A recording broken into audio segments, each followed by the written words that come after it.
Tompoklasy tompoko vavajaina isaorana hatrany ianao tsy miala amin'ny fahitalavitra ma TV ary manolotra ny arabo mba ampirarintsy ihany koa amin'ity takarivan'ny zoma ity manasa antsika anaraka ny fampahalalam-baovao hatramin'ny farany ireto ary ny matoam-baovao isongadina amin'ity takariva ity isany amin'izany ohatra ny faneho-kevitry ny prime ministre makasika ny fanapahan-kevitra izay niraisin'ny CES na ny fitsarana manokana makasika ny fifidianana eo ihany koa ny famorina ireo nanosony ny tondrozotra izay nikarakarain'ny fiarahamonim-pirenena CSC izay nitanterahana teny Andrianarivo teny ary ny akon'ny zavamisy ao amin'ny faritra maromaro vakina karatra ao teny fisian'ny Andiambalala izay mironkatra any toerana tontolo politika kosa aloha nanokasantsika ny fampahalalam-baovao ny troikany SADC tena nokatra fivoriana tsy ara-potoana andiniana ny raharaha Madagasikara ny makasika ny fivoaran'ny famahanan'ny krizy misy eto an-toerana sy ny firosoana fifidianana no isan'ny lahadinika raha ny vaovao voaray ao kapitaonina Afrika Atsimo kosa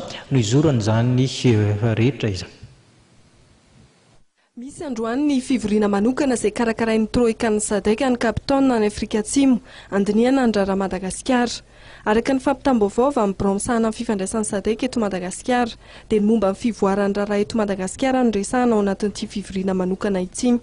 Ny filoha Tanzaniana sady filohan'ny troikan'ny SADC Andriamatoa Jakaya Mrisho Kikwete no mitarika amin'ny fivoriana. Anisan'ny mandray anjara amin'ity fivoriana andiniana ny raharaha Madagasikara ny kapitaonina ity ny filohan'ny Afrikanina Tatsimo Andriamatoa Jacob Zuma, ny filohan'ny Namibia Hifikepunye Luka-Pumba ary ny filohan'ny Mozambika ny sady filohan'ny SADC Andriamatoa Armando Emilio Gebuza. Hatreto dia tsy mbola nisy mipika ny dinika ny kapitaonina Afrika Atsimo saingy heveriny mpanara-baovao fa tsy maintsy anisan'ny diniana ao anatin'ity fivoriana ity momba ny fanomanana ny fifidianana ny fanapahan-kevitra navoakan'ny CES momba ny lisitry ny kandida hifaninana ny fifidianana filoham-pirenena indrindra ny filatsahan'ny filohan'ny tetezamita Andry Rajoelina.